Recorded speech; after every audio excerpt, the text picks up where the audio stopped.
할렐루야. 우리 좌우에 계신 분들 인사하겠습니다. 함께 예배함이 기쁨입니다. 한 주간 잘 지내셨을 여러분, 또 애쓰고 수고한 여러분들을 축복합니다. 또 오늘 우리가 함께 모여서 예배할 때 하나님께서 임하시고 말씀하시고 또 크신 은혜로 채우실 것을 믿습니다.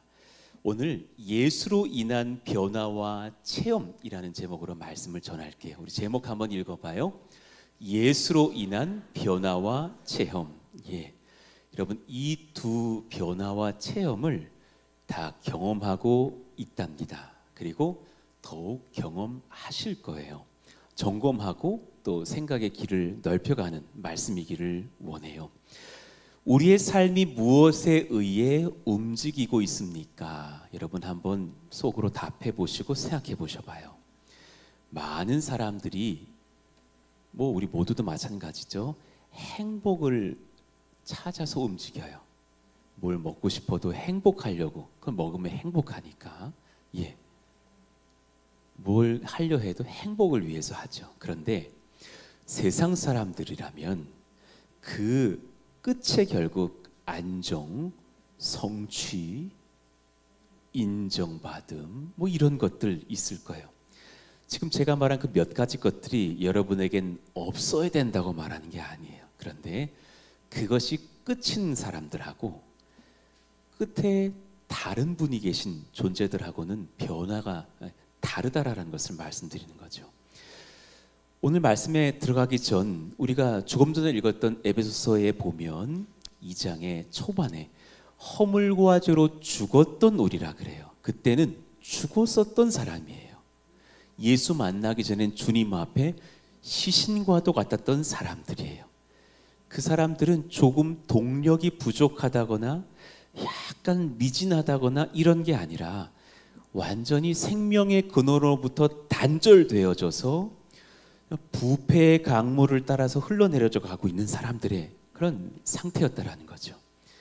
그런데 긍휼이 풍성하신 하나님이 허물로 죽은 우리를 그리스도와 함께 살리셨다라고 말하면서 오늘 이제 우리가 받을 이 복음의 이야기들은 스스로를 조금 더 개선해야겠습니다가 아니라 하나님께서 죽었던 우리를 완전히 살리셔서 새 길을 여셨고 그 길로 들어서게 하셨고 인도하십니다. 따라갑시다 라는 말씀인 거죠. 오늘은 부디 어떤 노력을 더해야지 라기보다는 근본을 깨닫고서 나의 새로운 시선 속에서 기도를 감행하고 소망을 바꿔내는 역사가 있기를 원해요. 예수로 인한 변화와 체험, 첫 번째 어떤 변화가 있었는지 한번 일대지를 받아봅시다. 크게 한번 읽어봐요. 시작. 분별력의 변화. 무엇이 정말로 아름다운가를 보게 되는 눈입니다. 우리는 바뀌었어요. 그 전에 아름답다 여기던 것들하고 지금 아름답다 여기고 찾고 구하는 게 달라진 사람들이에요. 시편 96편 6절 말씀, 이 고백이 우리 고백 될 수 있기를 원해요. 읽어봐요. 존귀와 위엄이 그의 앞에 있으며 능력과 아름다움이 그의 성소에 있도다. 할렐루야. 이 고백에 그가 누구십니까? 내가 아닌 거예요. 하나님, 그의 아들 예수 그리스도, 나를 인도하실 성령님, 삼위일체 하나님, 그분이십니다. 그 존귀와 위엄이 당신 앞에 있습니다. 그 능력과 그 아름다움이 그가 임하실 성소 가운데 있으니 제가 그것을 보기 원합니다 하는 고백이요.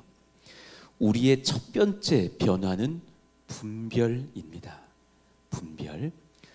성경이 말하는 분별은 단순히 무엇이 옳고 그른가만의 그런 영역만은 아니에요. 단지 솔로몬의 재판처럼 무엇이 옳고 무엇이 그른가를 잘 분별하는 것도 분별 맞아요. 그런데 한 가지를 더 하셔야 돼요. 무엇이 궁극적으로 아름답고 가치 있는지를 알아보는 영적 심미아니에요. 저는 다니엘은 그걸 알았고 노년의 솔로몬은 그걸 몰랐다고 생각해요. 솔로몬은 나중에 무엇이 더 아름다운지에 대한 지혜는 갖지 못하여서 사실은 많은 아내와 첩을 두었다가 나라가 쪼개지고 말죠. 다니엘은 사실 결혼하지 못했어요. 성경 연구가들은 그가 그 나라의 측근 신하되어서 내시같이 거세를 당할 수도 있다고도 봐요. 그는 궁극적으로 그의 노년에 그의 다니엘서 8장 이후의 예언서들을 기록하면서 하나님의 아름다우심을 막 적어놔요. 그분의 위엄과 불꽃 같은 눈을 적어놓기도 하면서 엎드려지기도 하고 실신하기도 해요. 우리는 그 비전을 따라 가야 된다고 봐요. 1절 봅시다. 그는 허물과 죄로 죽었던 너희를 살리셨도다. 죽었던 자들을 살리셨어요. 그 죽었을 때 우리는 어떤 사람들이었는가? 2절 봅시다. 그때 너희는 그 가운데에서 행하여 이 세상 풍조를 따르고 공중의 권세 잡은 자를 따랐으니 지금 불순종의 아들들 가운데 역사하는 영 누구예요? 마귀 사탄이라.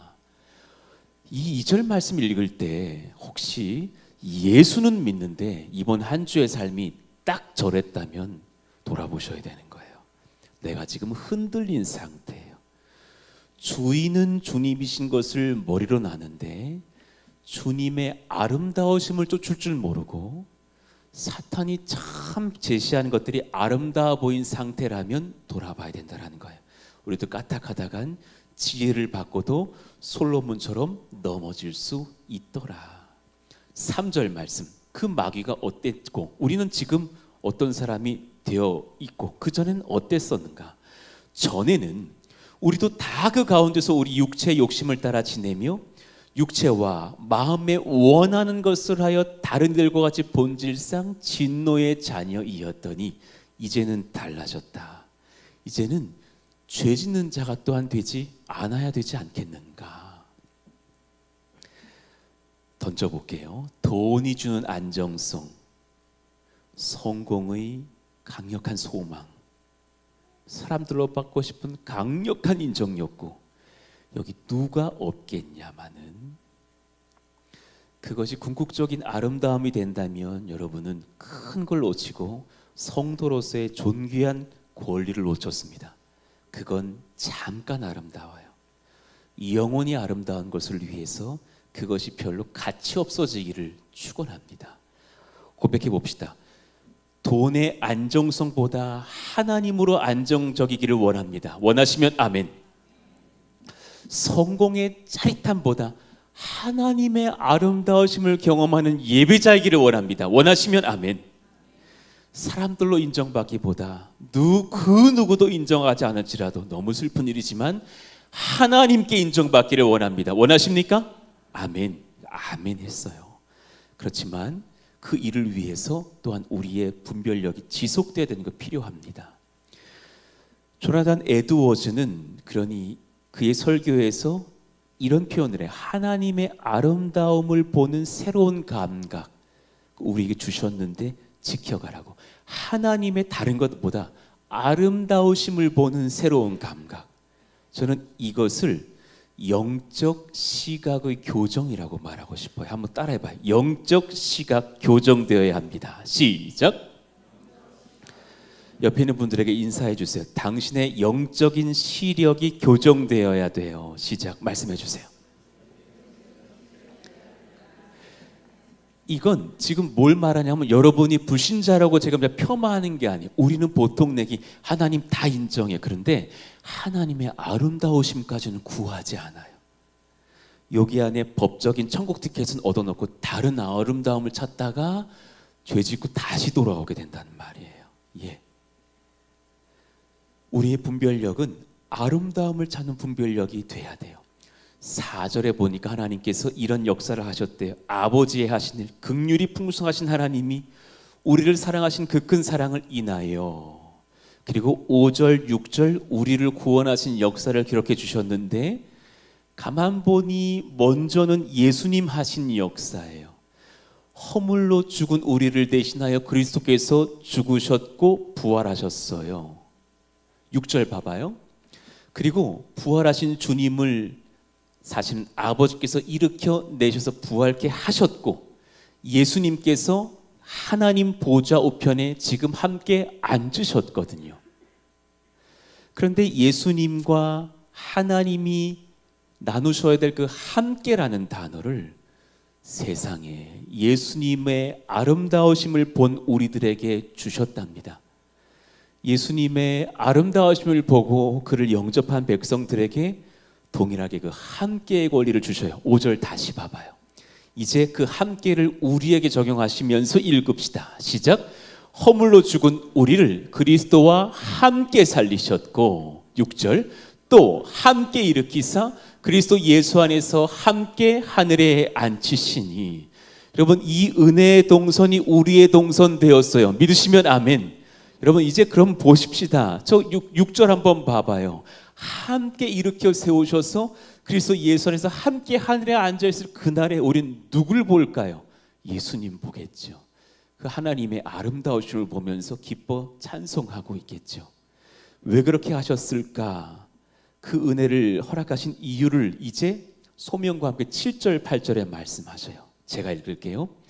그 이유를 말해줄게. 이는 그리스도 예수 안에서 우리에게 자비하심으로써 그 은혜의 지극히 풍성함을, 달리 말하면 예수님의 그 아름다우심을 오는 여러 세대에게 너를 통해 나타내려 하심이라. 너가 예수는 믿고 다른 것 쫓다가 넘어지지 말고, 그건 내가 알아서 다 챙겨줄게. 걱정하지 마. 하나님의 아름다우심을 너의 이웃에게 전하기를 원한단다. 누가 너무 아파하거든 조용히 다가가서 제가 예수 믿는 사람으로서 기도라는 것을 할 수 있는데요, 이 기도는 반드시 응답이 되거든요. 한번 기도해 드려 볼까요? 하나님, 이 형제가 지금 불면증에 시달리는데 하나님 살아계시니 그가 예수님을 만나고 영접하며 불면증도 치료되는 은혜를 꼭 주시기를 원합니다. 예수님 이름으로 기도합니다. 아멘. 그리고 나서 그 형제가 고맙다 그러거든. 제가 축복하는 마음으로 이 소식을 한번 전해봐요. 이 은혜의 중보의 기도는 응답이 될 겁니다. 그런데 예수님을 경험하고 만난 백성이 그 치료를 경험하거든요. 저희 교회 한번 꼭 오셔서 예수님의 말씀을 한번 들어봐요. 저희 교회에 이요한 목사라고 있는데 그분이 예수님 복음을 전할 겁니다. 그분의 말씀을 한번 듣고 같이 변화되고 불면증도 치료될 뿐만 아니라 그건 기본이고요. 영원한 불면증을 치료받읍시다. 그걸 전하게 하시려고 우리에게 이 은혜를 주셨다라는 거예요. 이 큰 은혜의 선물이요. 8절 말씀 읽어봐요. 너희는, 시작. 너희는 그 은혜에 의하여 믿음으로 말미암아 구원을 받았으니 이것은 너희에게서 난 것이 아니요 하나님의 선물이라. 하나님께서 값없이 사실은 엄청난 가격으로 예수님 생명값으로 주셨고 우리에게 그런 아름다움을 보며 전하는 소명을 주셨다라는 말씀이에요. 그 아름다움을 주님께 두고 따라가는 분별력이 여러분 안에 이미 있으니 더욱더 구하시고 지켜가시기를 원해요. 창세기 12장을 보면 아브라함을 부르셔요. 그의 이름이 아직 아브람이었을 때예요. 그는 작은 집단의 아버지란 뜻의 이름을 갖고 있다가 열국의 왕, 열국의 아비가 되겠다라는 이름 아브라함으로 나중에 이름이 바뀌기도 하죠. 자세한 건 알지 못하지만 그의 젊은 시절을 성경은 기록해 주지 않고 그의 나이 75세 이상부터 기록한단 말이에요. 그리고 다른 구절들과 히브리서 등을 대조해 볼 때 그의 아버지 데라가 우상을 만들기도 하고 우상 숭배하던 가정이었다는 것을 알게 되니 아브라함 모태신앙은 아니에요. 그런데 그를 만나주시는 장면이 12장 1절에 소개돼요. 여호와께서 아브라함에게 이르시되 말씀을 하시는 장면이 등장하지만 분명히 인격적으로 그 마음을 사로잡으시는 거예요. 그리고 너무나 당혹스러운 이야기를 전하셔요. 너는 너의 고향과 친척과 아버지 집을 떠나 내가 네게 보여줄 땅으로 가라. 여러분 10살 때는 이사 갈 수 있죠. 그러나 사춘기만 돼도 이사 가는 걸 별로 안 좋아하잖아요. 하물며 내 전성기에 내 제일 직장에서 인정받고 제일 잘 나가고 고향에 일가 친척 다 있고 거기서 우뚝 서고 땅 다 구하고 떵떵거리고 살 수 있어 그때에 갑자기 떠나라 그러면 굉장히 당혹스러운 일 아닙니까? 근데 그는 떠나가요. 왜냐하면 그 명령이 무서워서가 아니라 잘은 모르겠고 완성된 시력은 아니지만 하나님이 참 존귀하고 그분은 내가 따를 만한 분이고 그분은 아름답고 아름다운 것만을 주실 거라는 걸 느꼈기 때문입니다. 그래서 그는 따라갑니다. 4절 말씀, 아브라함 여호와의 말씀을 따라갔고 롯도 그와 함께 갔고 그의 나이가 그때 75세였다고요.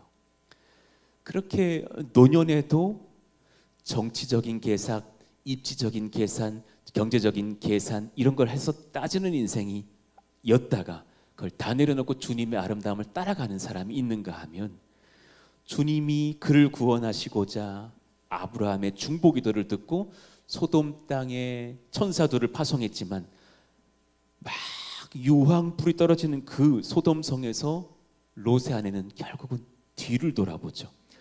창세기 19장 25, 26절 그 성들과 온 들과 성에 거주하는 모든 백성과 땅에 난 것을 다 엎어 멸하셨더라. 이때 알아야죠. 하나님이 이 땅을 진멸하시는구나. 내가 아름다운 하나님을 놓치고 소돔 땅 아름답다고 여기고 왔다가 이 매를 맞는구나. 빨리 도망가서 회개하고 하나님 쫓아야지 했어야 될 롯의 아내가 26절 보니까 뒤를 돌아봐요. 아우 저기 내 옷, 어제 산 신상백, 내 재산, 저 현금, 저 현금 다발 저거 다 탄다. 저 금덩어리 다 탄다. 그 뒤를 돌아보라 하심으로 하나님이 그를 버리십니다. 그냥 거기서 불타 죽은 게 아니라 소금 기둥이 되어서 심판을 당해버리죠. 메시지가 뭡니까? 지금 불탔으니 빛이 나라는 말이 아니라 롯의 아내를 통해 주시는 메시지, 아름다움을 잘못 쫓으면, 분별치 못하면 내가 너를 버릴지 모른다. 누가 아름답고 무엇이 아름답지 않은지를 분별하도록 해라 라는 말씀 아니겠습니까? 나라를 잃었어요. 바벨론 땅으로 잡혀왔던 다니엘과 세 친구들 얼마나 충격이었어요. 그의 나이들이 어릴 때들이에요. 고향 땅을 잃었어요. 어릴 때가 아름답던 집과 들판과 산과 친구들과의 초소들을 잃었어요. 아직 다 결혼하지 않았던 형제들이거든요. 가족들을 잃었고 부모님 엄청 보고 싶었을 거예요. 그리고 친구들, 나의 교회의 회당의 형제들 다 잃어버렸을 거예요. 굉장히 당황스러운 상황. 그런데 그 어린 소년들이 그 땅으로 잡혀와서 아름다운 한 분을 놓치지 않아요. 그들은 소년으로 와서 너무 엄마 보고 싶어서 울었겠고, 아버지 보고 싶어서 울었겠고, 친구들 보고 싶어 울었겠고, 혹여라도 성경에는 없지만 좋아하던 자매라도 있었으면 보고 싶어 울었겠지만, 그들은 한 분을 여전히 아름답다 바라보면서 기뻐하고 힘을 내요. 아름다우신 하나님, 구원하실 하나님, 실수 없으신 하나님, 가장 선한 길로 인도하시는 우리 주 사랑의 왕 나의 하나님, 할렐루야. 그분을 바라봤어요.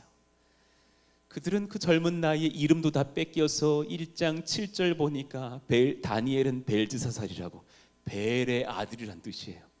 우상숭배하는 우상신의 이름 벨의 아들, 하나냐는 사드락, 다 우상숭배 같은 이름이거든요.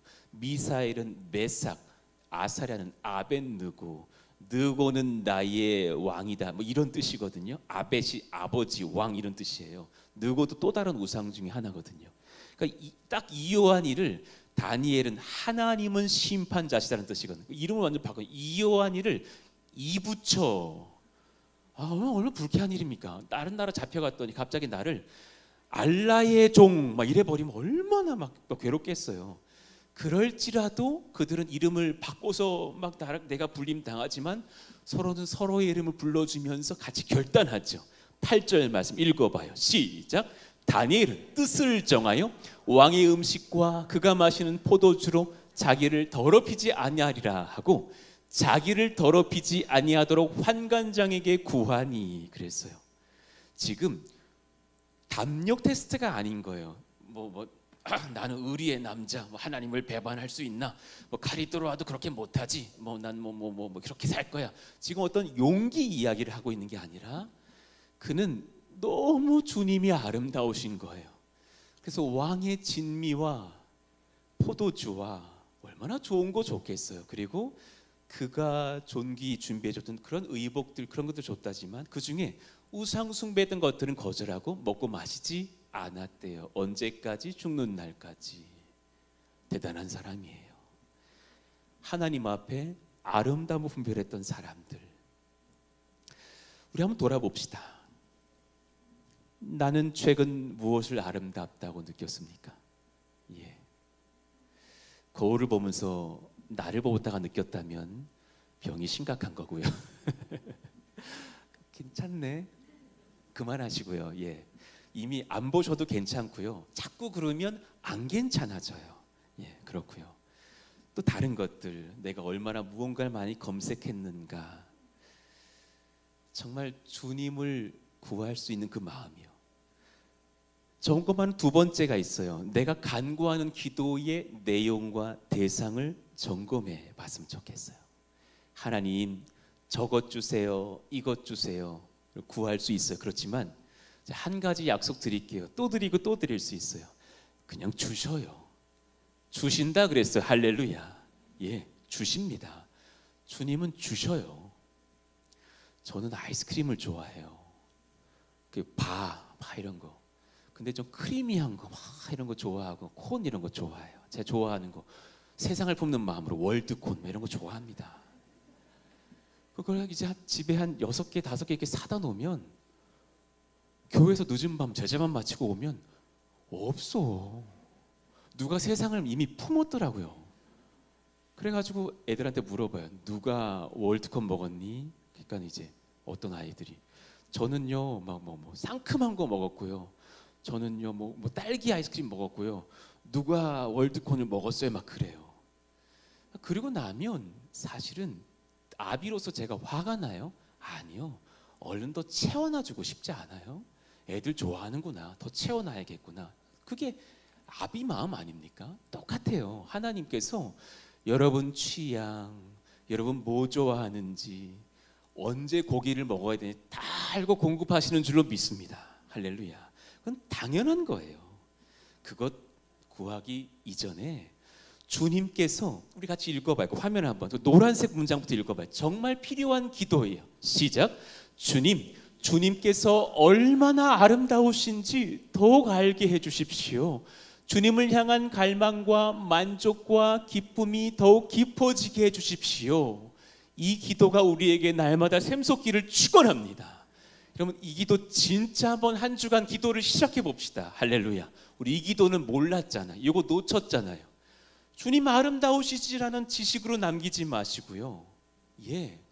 정말 주님이 아름다우신 걸 느끼고 깨닫고 감격하는 지정의의 조화가 있다면 얼마나 좋을까요? 시편 27편 4절의 말씀처럼 우리 같이 고백해봐요. 우리의 고백이 다윗의 고백 되기를 원해요. 시작. 내가 여호와께 바라는 한 가지 일, 그것을 구하리니 곧 내가 내 평생에 여호와의 집에 살면서 여호와의 아름다움을 바라보며 그의 성전에서 사모하는 그것이라. 할렐루야, 할렐루야. 이걸 정말 바랬으면 좋겠어요. 제가 카이로스 훈련을 만나면서 참 감사했거든요. 미션 퍼스펙티브라는 훈련도 있고요. LMTC라는 훈련도 있는데 좀 강하고 하드한 게 있었어요. 큰 교회는 할 수도 있죠. 예를 들어 여러분 LMTC 훈련을 마치면 꼭 훈련의 수료증을 받으면 해외 선교를 갔다 와야 수료증이 나와요. 좀 부담스럽잖아요. 다른 어떤 훈련들은 강사가 12명이 오는데 그때마다 강사비를 다 베풀어 드리고 훈련 비용도 1인당 50만 원씩이에요. 비싸요. 어렵고 이걸 교회 적용 못 하겠다. 카이로스를 만났는데 훈련 받는 비용이 5만 원을 넘지 않아요.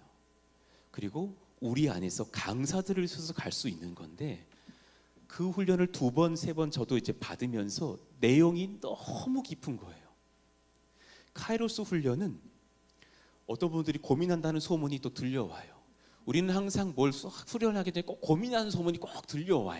그걸 또 내가 또 들어 꼭. 그런데 이러시더라고. 고민의 내용은 이런 거야. 선교사님이 되는 사람들이 훈련 받아야 되는 거 아니냐.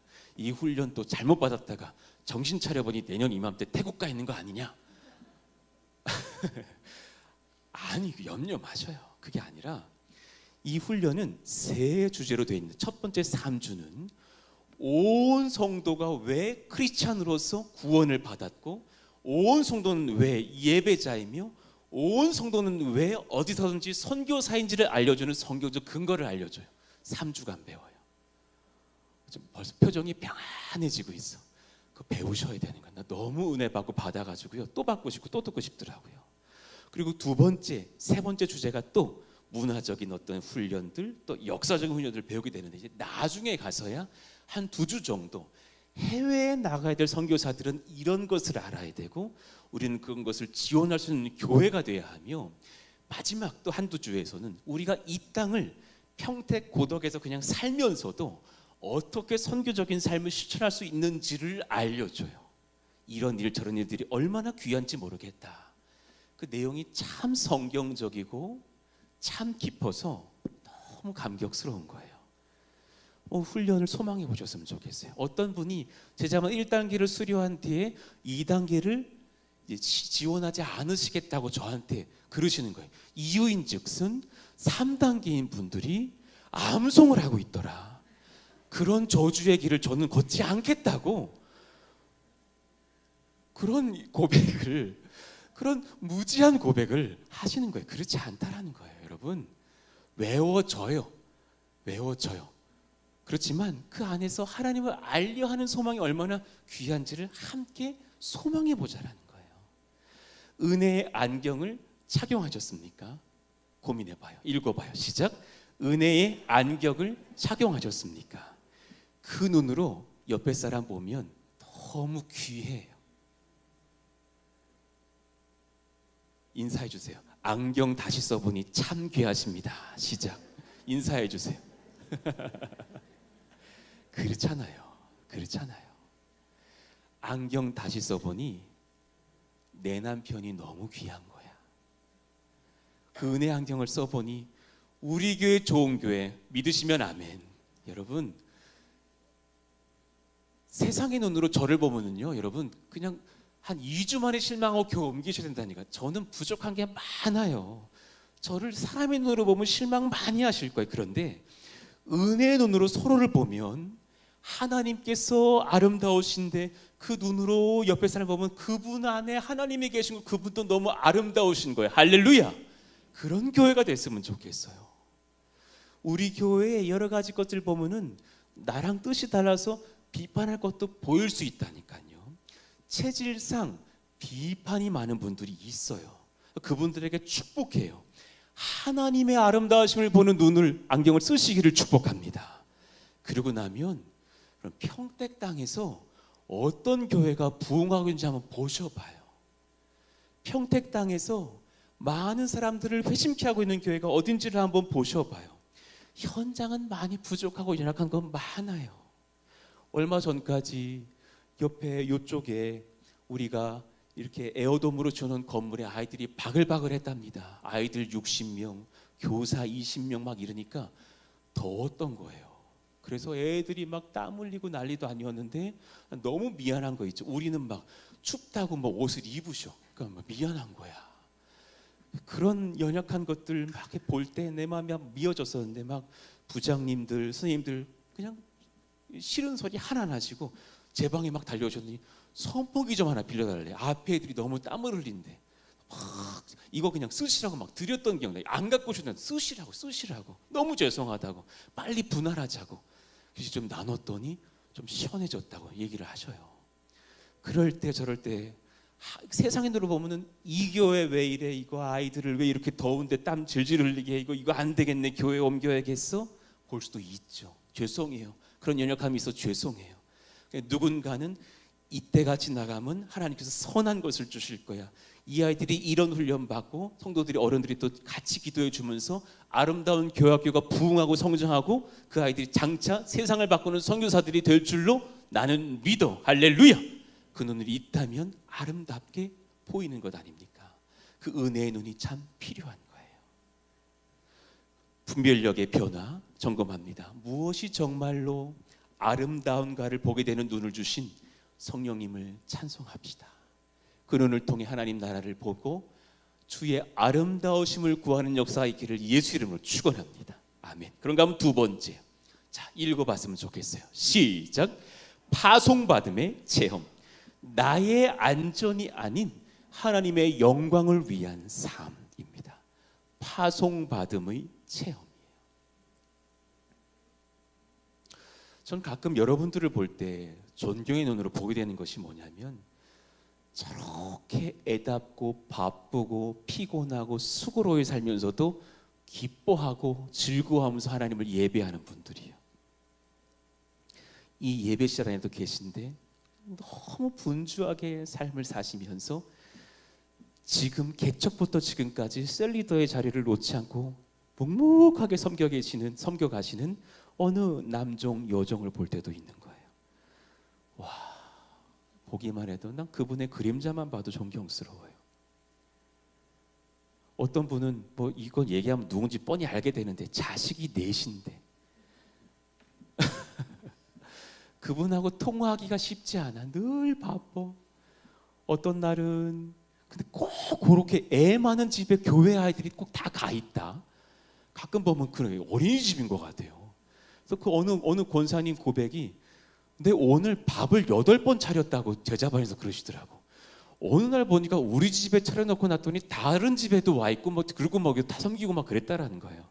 그러면서 기쁨으로 섬기면서 바쁘게 섬기고 애쓰고 수고하시면서 셀리더까지 감당하신 그런 분들 볼 때 귀하다, 고맙다.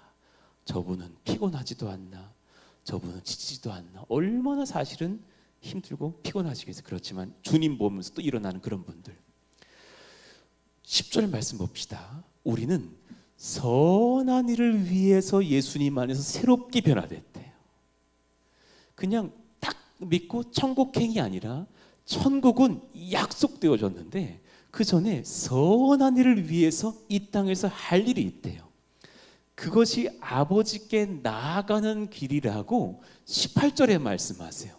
우리 둘이 사도 바울 일행과 에베소 교회 일행, 우리 둘이 이요한 목사와 여러분들, 우리 둘이 한 성령 안에서 아버지께 나아감을 얻으려고 그 파송을 받고 살아가고 있다라는 거예요.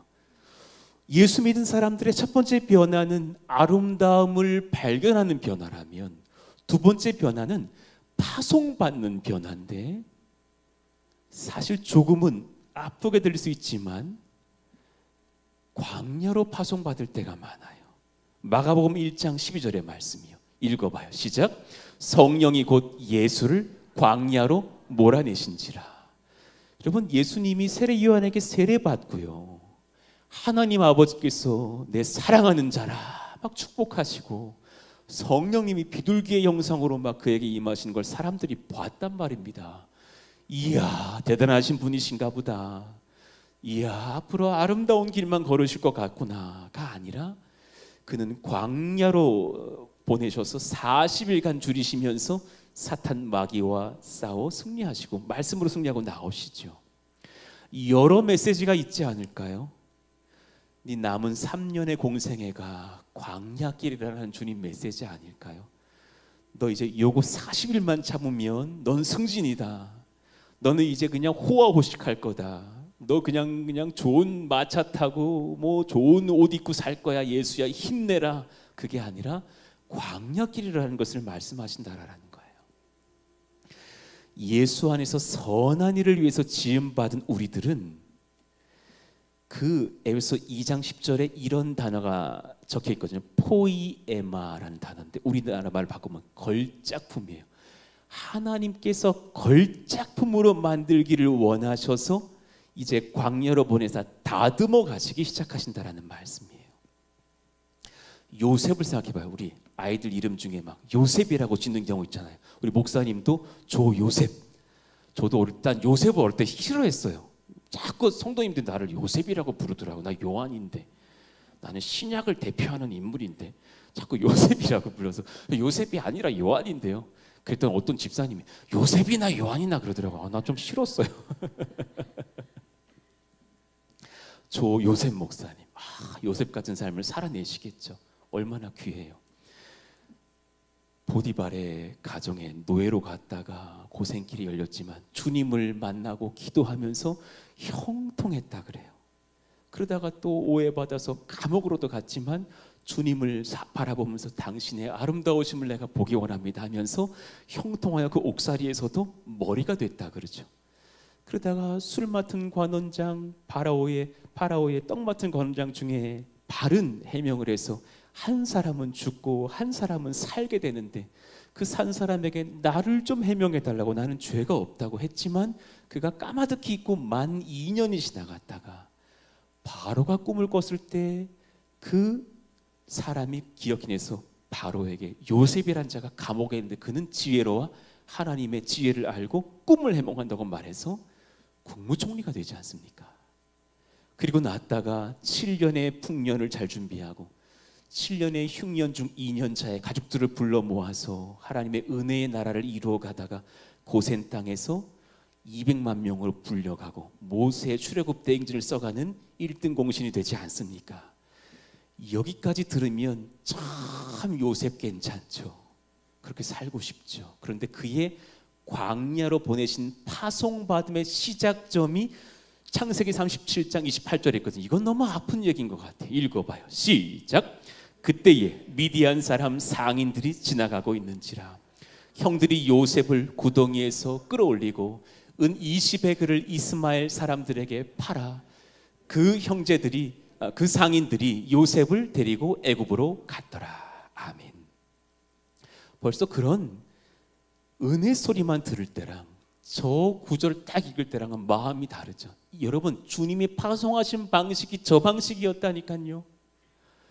처음은 막 난리를 쳤겠죠. 나 노예 아니라고. 나 구덩이에 떨어져 있다고. 난 노예 아니라고. 나 사랑받는 아버지의 아들이고 나 10번째 아들 제일 사랑받아서 저기 옷 보라고 나 채색 옷 입고 다녔던 사람이라고. 난 이 동네의 왕자였다고. 나 아니라고 막 소리 지르다가 끌려갔겠죠. 그러다가 형들을 원망하고 막 미워할 거야, 그를 죽일 거야 막 욕하다가 다 혈기가 내려앉은 뒤에 하나님 왜 그러셨나요? 하나님은 살아계십니까? 하다가 주님이 만나주시자 주님만 의지합니다 하면서 펑펑 울었겠죠. 그런 1, 2, 3년 보내다가 은혜를 받았겠죠. 그 파송이 있었기 때문에 지금의 요셉, 이후의 요셉도 있는 것이 아닙니까? 우리를 어디론가 지금 파송하고 계신답니다. 이탈리아 제노바 출신의 조각가 중에 프란체스코 퀘일로라는 사람이 있어요. 이 사람이 참 너무너무 정겨운 대리석 조각가로 유명한 사람인데 참 믿음도 좋았어요. 이분이 지금은 그 외 여행 갈 수 있는 나폴리, 이탈리 나폴리에 산세베로 예배당에 저조각이 있는데요. 그가 7년간 만들어서 1754년에 완성했던 작품 이름은 너무 특이하게도 거짓에서의 해방이에요. 조금 멀리 보이시지만 설명해 드릴게요. 어부인데요. 어부가 그물을 던지다가 자기가 그 그물에 낚였어요. 그걸 천사가 와서 하나님의 말씀의 검으로 잘라주면서 해방시켜주고 있는 장면입니다. 이거 우리 얘기 같지 않아요? 우리 주님 예배하려고 결혼했다가 나중에 그 아내와 남편이 갈등하면 서로 막 그냥 엄청 미워하면서 우리가 가정이라는 그물에 매여 있을 때도 있잖아요.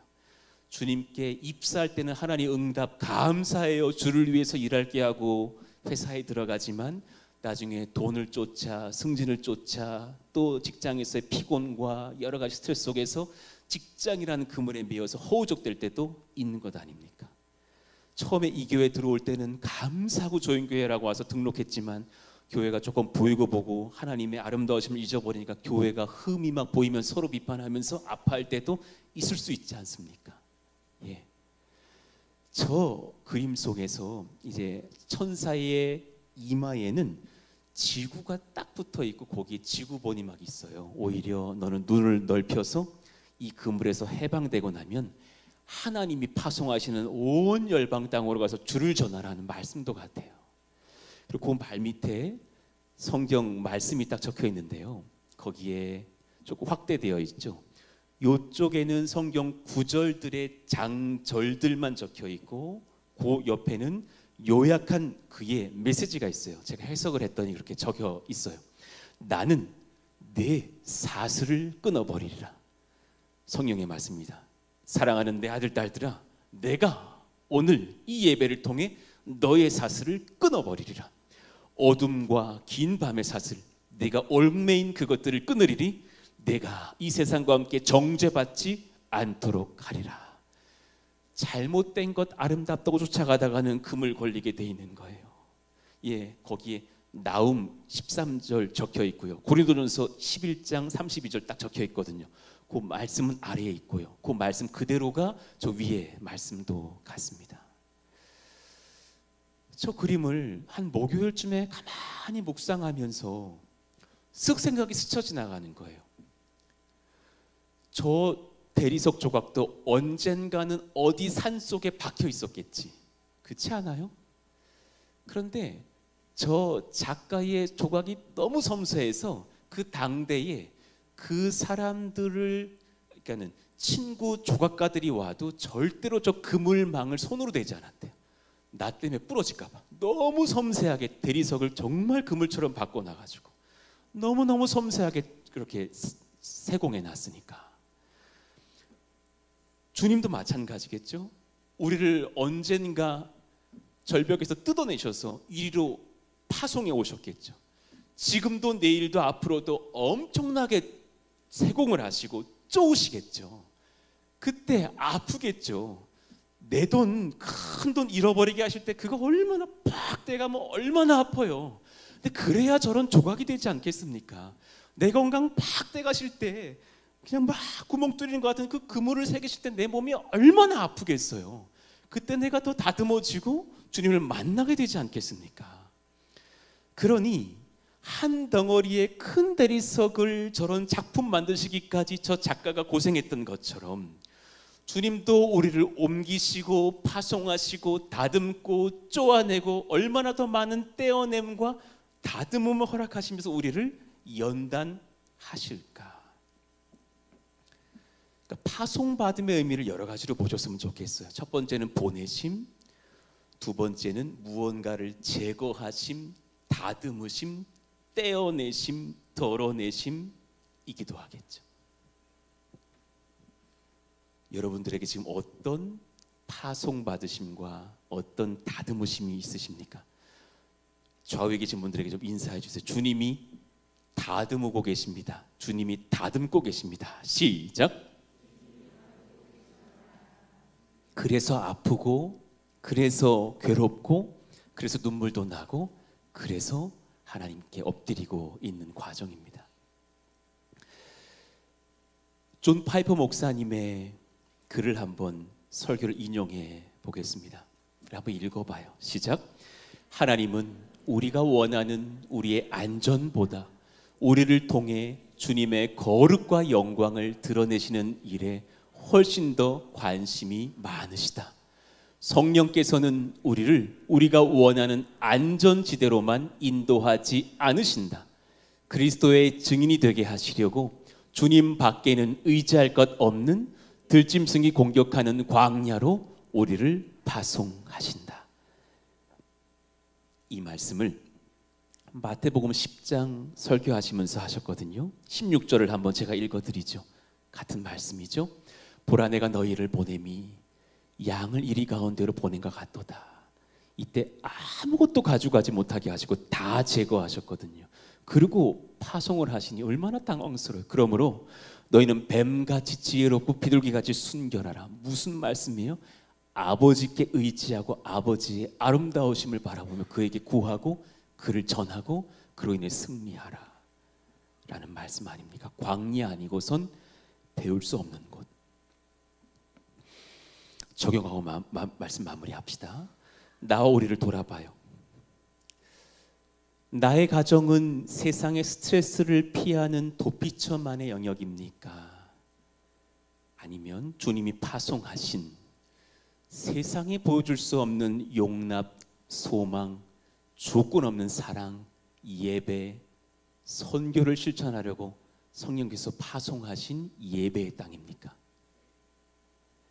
후자를 잃어버리면 잔소리가 난무하는 육아밖에 남는 것이 없을 것이고, 부부를 향한, 서로를 향한 원망과 미움밖에는 남지 않을지도 몰라요. 혹은 세상의 것들을 쫓아 정신없이 살아가고 집에 와서는 TV만 넉넉히 보고 있다든가 유튜브만 보고 빨리 잠을 자게 되는 숙소밖에는 되지 않는 가정일지도 몰라요.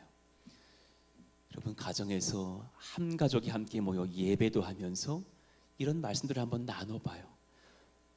이 아빠가 많이 부족했는데 우리 가정이 용납의 땅이 됐으면 좋겠단다. 나부터 그럴게. 엄마가 먼저 아이들에게 말해 주십시오. 조건 없는 사랑을 경험하는 땅이 되기를 원한다. 내가 그렇게 먼저 실천할게. 우리 가정이 누군가를 초대하여 전도할 수 있는 예배의 땅이 되기를 원하고 선교의 땅 되기를 원한다. 그런 변화가 있기를 원해요. 두 번째, 우리 가정과 교회에 재정, 시간, 재능을 사용할 때 우리 카이로스 훈련에서 배우게 될 것인데요. 나의 노후와 안정만을 위해서 혹은 우리 교회 성도의 풍성함과 우리의 편리만을 위해서 돈을 쓰지 않았으면 좋겠어요. 더 필요할 때는 써야겠지만 그보다 먼저 하나님 앞에 하나님의 나라와 영광, 복음과 선교를 위해서 계산할 수 있기를 원해요. 우리 마지막 문장 한번 읽어봐요. 시작. 우리의 은행 잔고와 지출의 논리는 어느 왕국에 속해 있습니까? 예, 그러려고 여러분을 지금 파송하셨답니다. 마지막 세 번째입니다. 지금 주님께서 내 손을 잡고 인도하시는 파송의 광야를 분별하시기를 원합니다. 그곳은 딱 한 가지 답이에요. 일대지로라면 주님의 아름다우심을 찾아야 되는 땅이고, 이대지로라면 주님만 의지해야 설 수 있고 승리할 수 있을 땅일 겁니다. 여러분에게 축복하면서 권면해. 이럴 때에 여러분 제일 귀한 것, 가장 먼저 내 생각의 입술을 함부로 열지 않기를 원하고 제어하기를 원해요. 이때는 오히려 나의 생각들은 함구하고 하나님 말씀 앞에 아멘할 수 있기를 원합니다. 여호수아 6장 10절 말씀을 한번 읽어봤으면 좋겠어요. 바로 지금 이것을 할 때입니다. 시작. 여호수아가 백성에게 명령하여 이르되 너희는 외치지 말며 너희 음성을 들리게 하지 말며 너희 입에서 아무 말도 내지 말라. 그리하다가 내가 너희에게 명령하여 외치라 하는 날에 외칠지니라 하고. 예, 그렇습니다. 우리 생각은 제어하고 주의 말씀에는 아멘하게 해달라고 기도하고 순종합시다. 지난 목요일에 통화를 많이 했어요. 한 4시간 통화하니까 이제 그만하고 싶더라고요.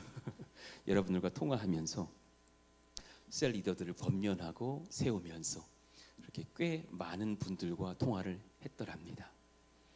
그러면서 이제 셀 리더를 권면했을 때 대부분이 예상을 못했던 거죠.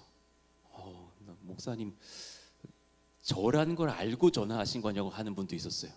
잘못 전화하신 거 아니냐고, 이름 비슷한 분이랑 헷갈리신 거 아니냐고. 아니라고, 당신 맞다고, 부탁드린다고, 저도 기도해보고 한 달 이상 기도해보고 연락을 드린다고 그랬을 때 너무나 감사하게도 한 3분 정도는 이렇게 말씀해 주셨어요. 당신을 통해서, 목사님을 통해서 지금 하나님이 명령하고 계신데 제가 뭘 더 기도하고 뭘 더 고민해 봅니까? 지금 아멘 하겠습니다. 3분이 그렇게 해주셨어요. 나머지 분들에게는 제가 시간이 지금 많지 않아서 주일까지 답을 달라 그랬거든요. 이번 주일까지, 오늘입니다. 뭐 전화하지 마시고요. 오늘 새벽에 한 분이 답을 주셨어요. 목사님 순종하겠노라고. 그렇게 쓰시면 돼요. 목사님 순종하겠습니다라고 그냥 10글자 적으시면 됩니다. 뭐 고민하세요? 길게 뭐 목사님 그간에 무고하신 이런 거 안 쓰셔도 돼요. 그냥 목사님 순종하겠습니다 그러면 되고, 아니면 그냥 하나님께 순종하겠습니다 그러면 될 줄 알아요. 무슨 말인지 아시겠죠? 예, 어떤 분에게는 너무 죄송한데 둘째 출산하신 지 60일 만에 전화를 드렸어요. 때가 되었습니다. 기저귀를 가실 때지만, 수유를 하려고 정신없을 때지만 셀도 한번 섬겨봅시다. 예, 그분도 아멘 하려고 준비하고 있는 줄로 알아요. 같이 고민해 봅시다. 상황을 보면 녹록지 않고 지금이 그럴 때냐고요. 지금 저는 아닙니다 할 것도 많고 저럴 것도 많지만, 주님이 이유를 불문하고 부르시는 그때에 그곳의 그 광야에서 주님만 찾아본다면 우리 소망을 누릴 수 있을 줄로 압니다. 성령이 이끄시는 선교적 교회를 위해서 기도해 주십시오. 성령을 구하는 기도를 쉬지 맙시다. 성령 구합시다. 할렐루야. 성령을 구하면서 날마다 이렇게 기도해요. 저도 구하는데요, 동행하게 해주세요. 성령님과 동역하게 해주세요. 이걸 구합니다. 제자반 카이로스 선교훈련에 참여함으로 성령의 지도를 받기를 원합니다. 제가 카이로스 훈련은요, 그냥 이렇게 적지 말고 이렇게 넣기만 하게 했었어요. 가만 보니까 이런 분들이 있어요. 많이 적혀 있으면 적어보려고요 그러더라고요. 어떤 분이 또 그러더라고요. 30명이 넘으면 안 적으려고요 그러더라고요. 아, 수가 좋아. 그러지 말고 내 개인과 주님의 부르심 안에서 반응하십시오. 그게 중요한 겁니다. 대세를 따라가지 말고 주님의 아름다우심을 보시면서 반응하십시오. 훈련 없이 성숙도 없습니다. 여러분, 부디 나를 평안히 두지 마십시오. 그게 제일 어리석은 거예요. 평안히 두면서 날마다 고기 먹고 라면 먹고 탄수화물 먹고 돌아봅시다. 살만 찌고 아무것도 안 되는 거예요. 주님을 위해서는 왜 자꾸 주저하냐고요. 세상을 위해서는 헬스장도 긋고 모두 하면서 왜 주님께 뭐라 그러면 주저 하면서 가만히 좀 두십시오라고 하면 그런 살찌고 죽는 거예요. 안 되는 거예요. 새벽 기도 안 깨우면 푹 자고 피곤하지 않죠. 새벽 기도 깨워보면 피곤해요. 그러나 깨워보고 일찍 잠든 자를 연단시켜 놔야 주님 앞에 깨어있을 수 있지 않겠습니까? 그런 군선교, 그런 해외 선교, 그런 영적인 훈련도 감당하는 우리 모두가 되시기를 예수 이름으로 축원합니다. 아멘. 파송받음의 체험 같이 읽고서 찬양해봐요. 긴 문장 한번 적어봤어요. 시작. 나의 안전이 아닌 하나님의 영광을 위한 삶을 살아내게 하소서. 이를 위한 주님 보내신 광야에서 주를 의지하고 순종하게 하소서. 아멘입니다.